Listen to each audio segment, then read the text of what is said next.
दोस्तों, सुख और दुख दोनों एक ही सिक्के के पहलू है।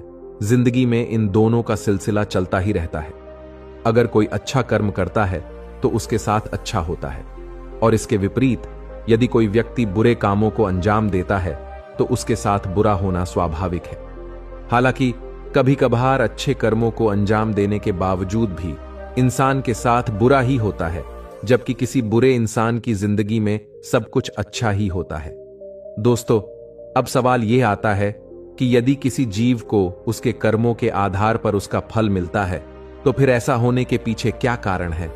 दोस्तों, यही इस कहानी के माध्यम से जानेंगे।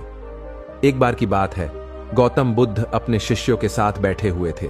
उसी समय राजा अजातशत्रु वहां पहुंचे और बुद्ध से कहने लगे, हे बुद्ध, जब से मैं आपका शिष्य बना हुआ तब हर कोई मेरा शोषण कर रहा है। आपका शिष्य बनने से पहले सभी लोग मुझसे डरते थे, क्योंकि उस वक्त मैं बहुत बुरा था और मैं किसी को मौत की सजा देने से पहले एक बार भी नहीं सोचा करता था।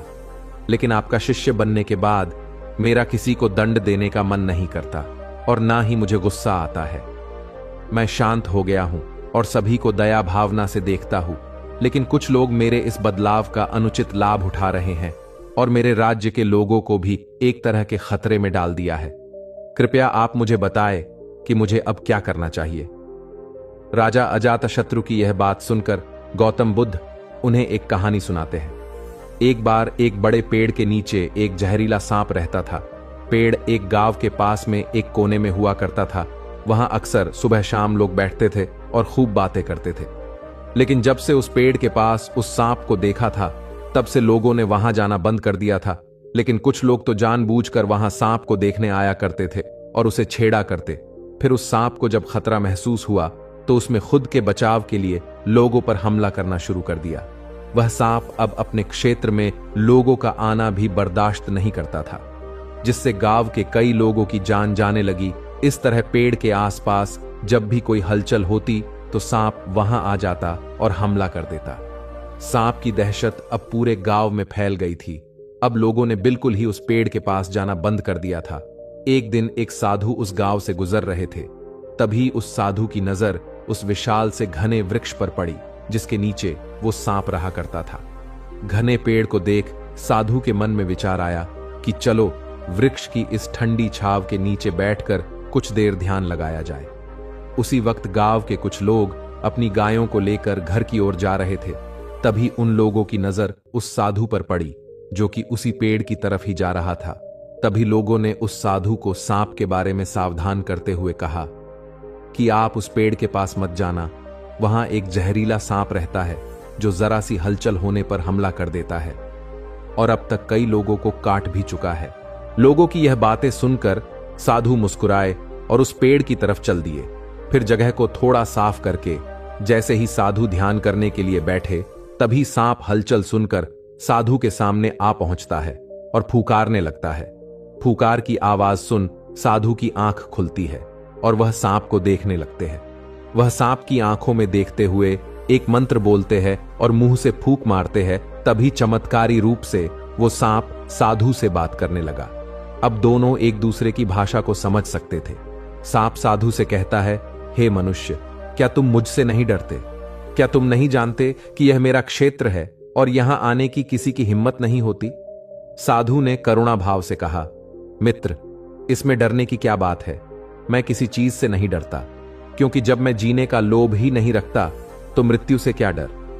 सांप साधु की ये बातें सुनकर चौंक गया, क्योंकि सांप की इससे पहले ऐसे लोगों से मुलाकात हुई थी जो उसको मारना चाहते थे या उसके डर से भाग जाते थे, लेकिन वह ऐसे व्यक्ति से कभी नहीं मिला था जो उससे नहीं डरता था।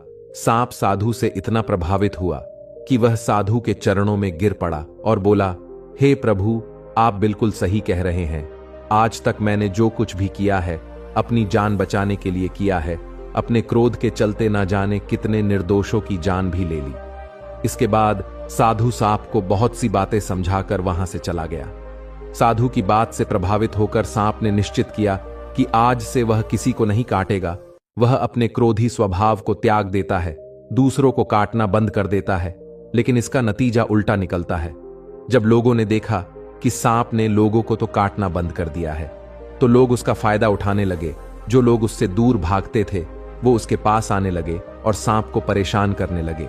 बच्चे उस पर पत्थर फेंक कर मारने लगे, जिससे सांप आए दिन हमेशा परेशान और घायल रहता था। अब वह बहुत दुखी था, क्योंकि वह अपने जीवन का सबसे कठिन समय बिता रहा था।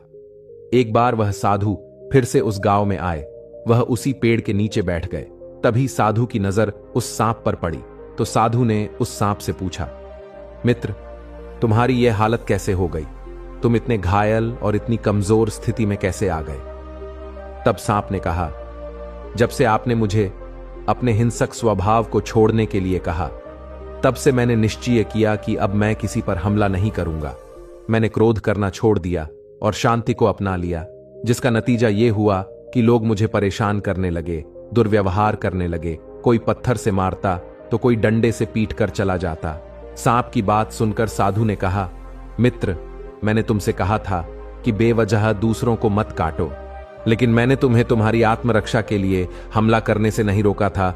दोस्तों, कहानी सुनाने के बाद गौतम बुद्ध ने राजा से कहा, हे राजन, तुमने भी मेरी बात गलत तरीके से अपनाई।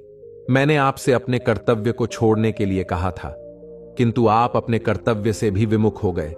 आप एक राजा हैं, अतः पूर्ण रूप से साधु की तरह व्यवहार करना आपको खतरे में डाल सकता है। तुम्हें सिर्फ अंदर से साधु की तरह रहना था और बाहर से राजा की तरह, ताकि जरूरत पड़ने पर खुद की, प्रजा की और राज्य की रक्षा कर सको।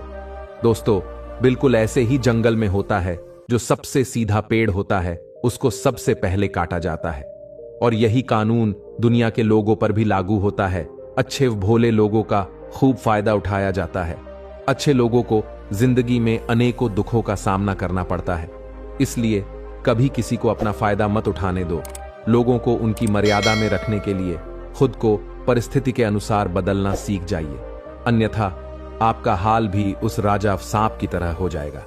मेरे प्यारे दोस्तों, इस कहानी से आपने क्या क्या सीखा, हमें नीचे दिए गए कमेंट बॉक्स में कमेंट करके जरूर बताएं। धन्यवाद।